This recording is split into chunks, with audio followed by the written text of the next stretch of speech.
Most people think low intelligence is obvious, bad decisions, obvious mistakes. But what if it's not that loud? What if it shows up in small, everyday habits, the kind you barely notice? Because sometimes the problem isn't what someone knows, it's how they process things, how they think, without even realizing it. And the most dangerous part? It feels completely normal from the inside. Here are 5 habits that quietly reveal it.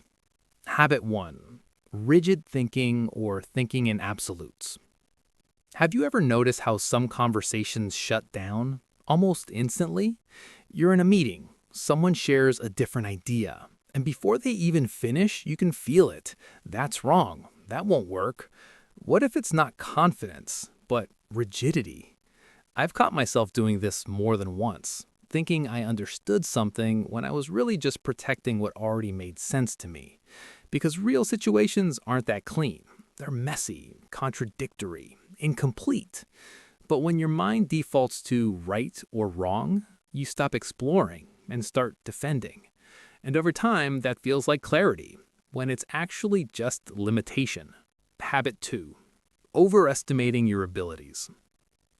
Have you ever noticed how some people rate themselves much higher than what their results show? They believe they communicate well, but people often misunderstand them. They think they're good at decision making, but keep running into the same problems. And if you ask them, they'd still say they're doing fine. What if the issue isn't effort, but how accurately they see themselves? Because sometimes the less aware you are of your limitations, the easier it is to overestimate your ability. Looking back, there were moments where things felt like they were going well, until the outcomes quietly suggested something else. And that's what makes it tricky. From the inside, it doesn't feel like overconfidence. It just feels like you're better than you actually are. Habit 3: repeating the same mistakes. Have you ever noticed how some situations feel different, but somehow end the same way? You tell yourself, this time will be different. You'll handle it better. Think more clearly. But then it happens again. Same kind of argument, same type of decision, same outcome. Can you imagine knowing something didn't work before and still walking into it the same way? Because the mistake isn't always the situation. It's the pattern you bring into it. There were moments where I thought I had moved on until I found myself reacting in exactly the same way as before. And that's when it becomes clear. It's not that life is repeating itself, it's that the thinking hasn't changed. Habit 4: living without curiosity. Have you ever noticed how some people rarely ask questions, even when something doesn't make sense? A new idea comes up, a different perspective appears, but instead of exploring it, they move on quickly or dismiss it without much thought. What if curiosity isn't just about learning, but about how deeply you engage with the world? Because without it, everything stays on the surface. You hear things, but don't examine them. You experience things, but don't really question them. There was a time I assumed I understood enough, until I realized I hadn't actually looked deeper at anything. And when curiosity fades, thinking becomes passive, and growth quietly slows down.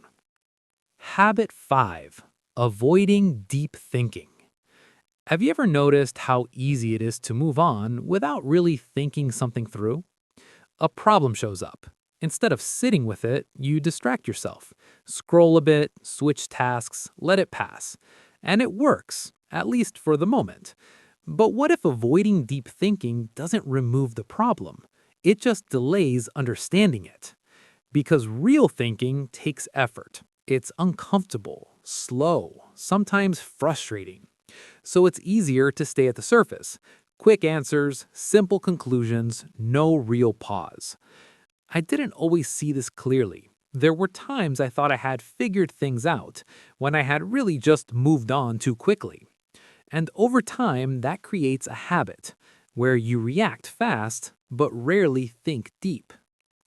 So maybe low intelligence doesn't always look obvious.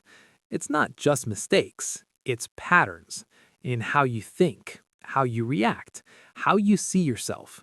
Because these habits don't feel wrong from the inside, they feel normal. And that's what makes them hard to notice until you start paying attention.